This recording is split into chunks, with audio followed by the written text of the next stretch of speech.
Assalamualaikum warahmatullahi wabarakatuh. Mudah-mudahan sehat selalu lahir dan batinnya. Untuk kali ini kita akan membahas cara penyajian relasi. Sama seperti himpunan, ada beberapa cara untuk merepresentasikan relasi. Cara yang pertama yaitu dengan diagram panah. Dengan cara diagram panah berarti kita menggambar lingkaran, masing-masing lingkaran untuk tiap himpunan. Kemudian kita masukkan elemen-elemen dari masing-masing himpunan. Kemudian kita hubungkan antara himpunan yang ada di domain dengan kodomain sesuai dengan relasinya.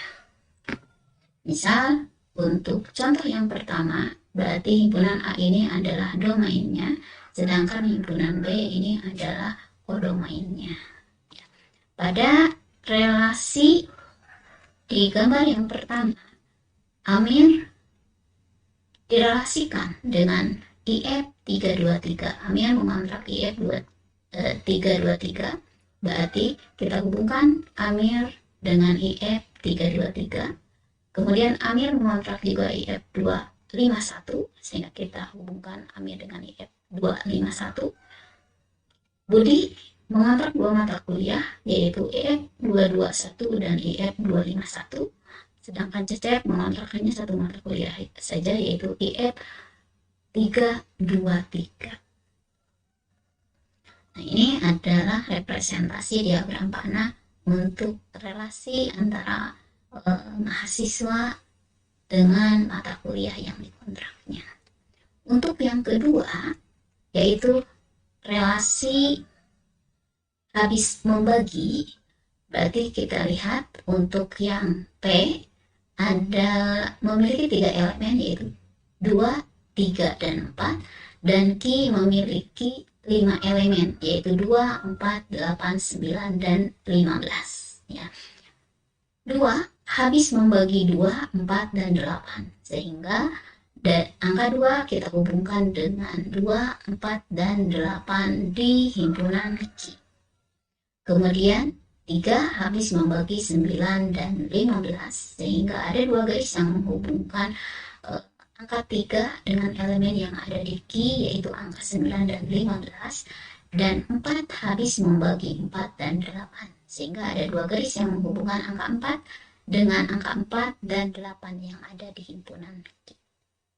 Sehingga nanti banyak garis yang menghubungkan elemen di P dengan di Q sama dengan pasangan terurut yang ada di R.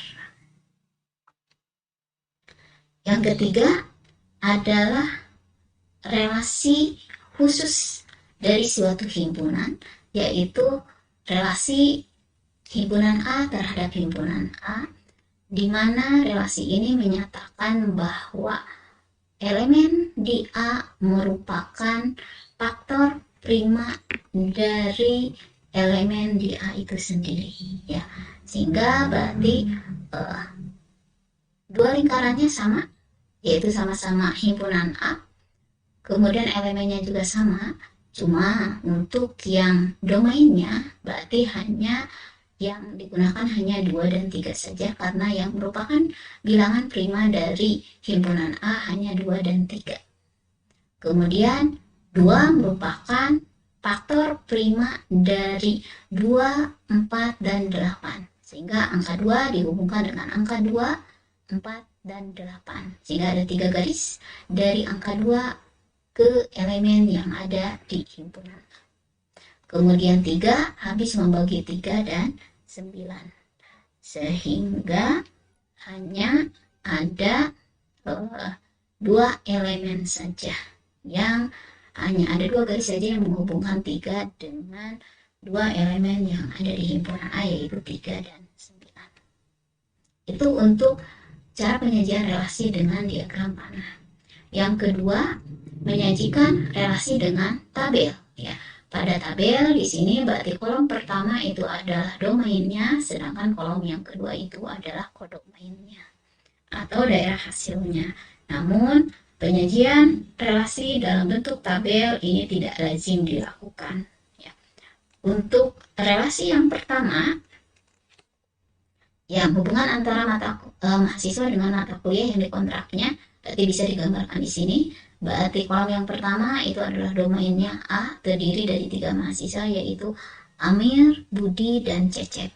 Namun di sini berarti kita harus menuliskan sejumlah yang ada di pasangan terurutnya. Kalau Amir mengontrak 2 mata kuliah, berarti kita harus menuliskan Amir 2 kali. Ya, begitupun dengan Budi. Dan di sebelah kanan berarti adalah pasangan terurut dari masing-masing elemen yang ada di domainnya. Ya, berarti Amir artinya dipasangkan dengan IF251, Amir dipasangkan dengan IF323, dan Budi dipasangkan dengan IF221 sampai dengan Cecep dipasangkan dengan 323. Kemudian tabel yang menyajikan relasi untuk elemen P yang habis membagi elemen di Q dapat digambarkan seperti ini. Berarti P-nya terdiri dari angka 2, 3, dan 4. Namun di sini berarti penulisannya tidak berurutan, ya. Disesuaikan dengan pasangan dari masing-masing elemen tersebut, ya.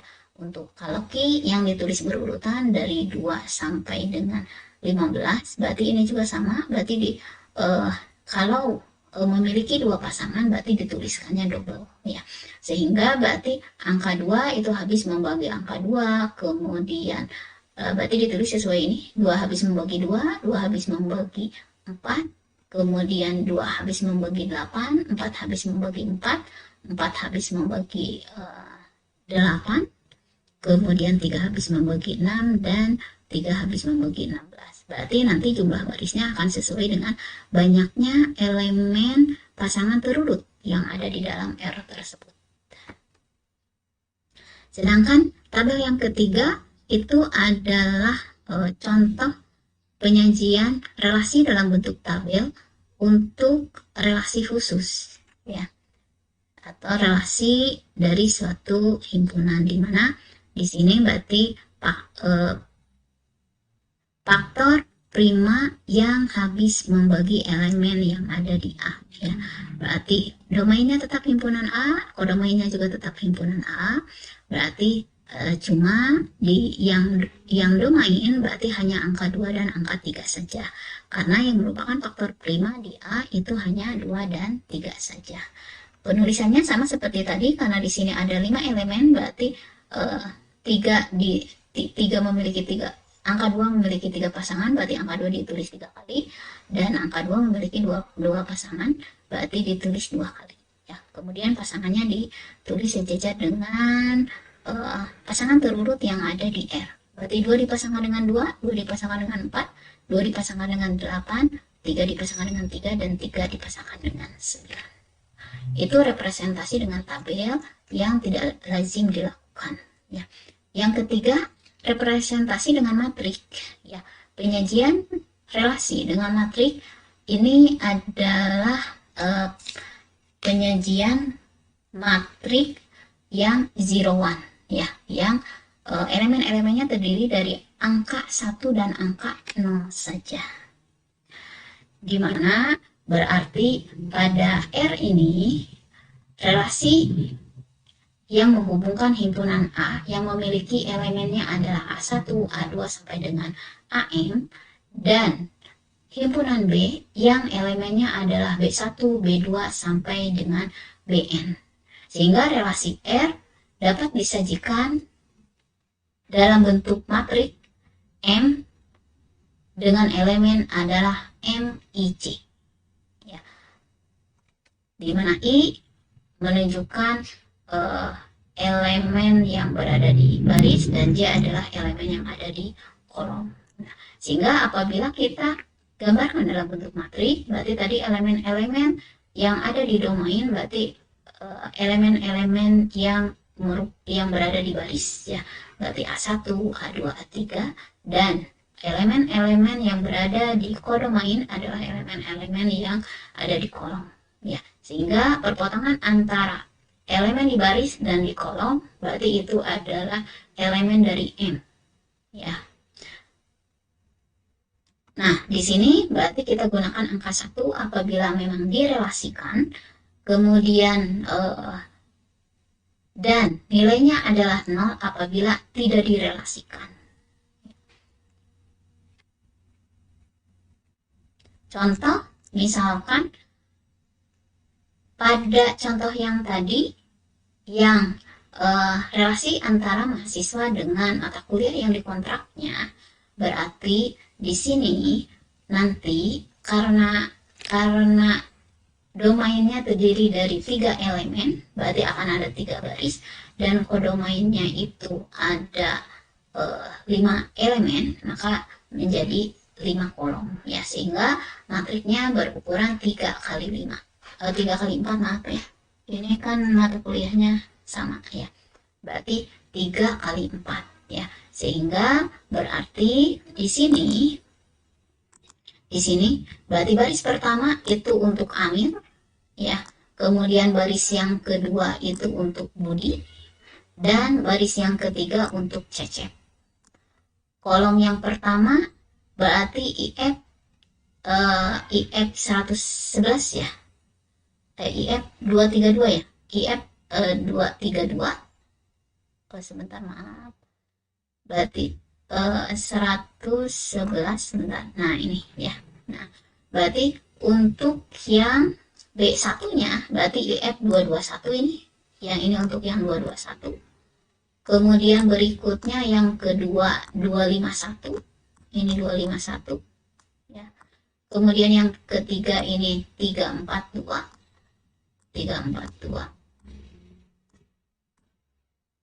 kemudian yang terakhir 323.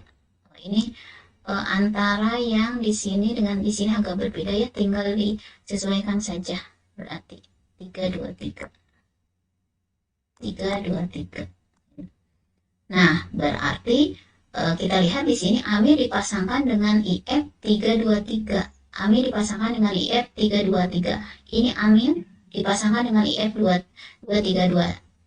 323, berarti di baris 1 kolom keempat kita bubuhkan angka 1 karena Amir direlasikan dengan mata kuliah ini ya. Kemudian Amir dipasangkan dengan 251, berarti di baris 1 kolom 2 juga kita tuliskan angka 1 yang menyatakan bahwa Amir mengontrak mata kuliah IF 251 ya. Berarti yang lainnya 0 karena Amir tidak mengontrak mata kuliah 221 dan 342 ya. Kemudian berikutnya Budi mengontrak mata kuliah IF 221, berarti Budi mengontrak mata kuliah IF 221, berarti baris 2 kolom 1 kita tuliskan angka 1. Budi juga mengontrak 251 ya, Budi mengontrak 251, berarti kita bubuhkan juga angka 1 di baris 2 kolom 2 ya. Kemudian yang lainnya tidak dikontrak oleh Budi, berarti kita kasih angka 0.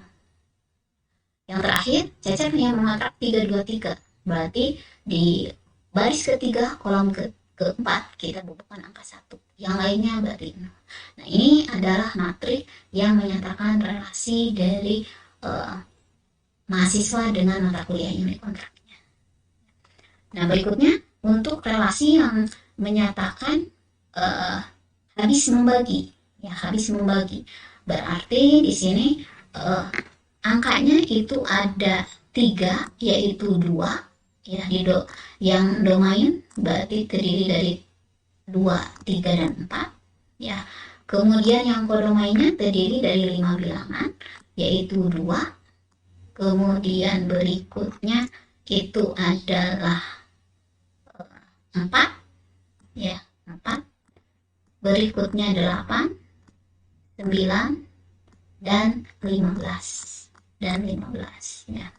Nah, untuk menentukan 1 dan 0-nya berarti kita lihat relasi ini. 2 dipasangkan dengan 2. 2 di baris 2 kolom 2 berarti kita bubuhkan angka 1. Berarti artinya 2 dipasangkan dengan 2.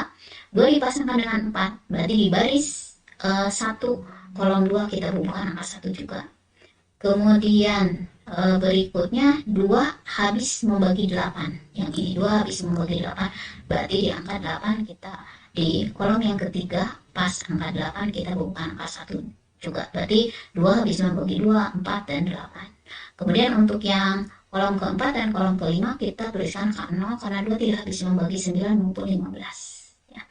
Kemudian berikutnya 3 habis membagi 9 dan 15, berarti di baris 2 hanya di kolom yang keempat dan yang kelima kita bubuhkan angka 1, karena 3 hanya habis membagi 9 dan 15, sedangkan di yang lainnya 0.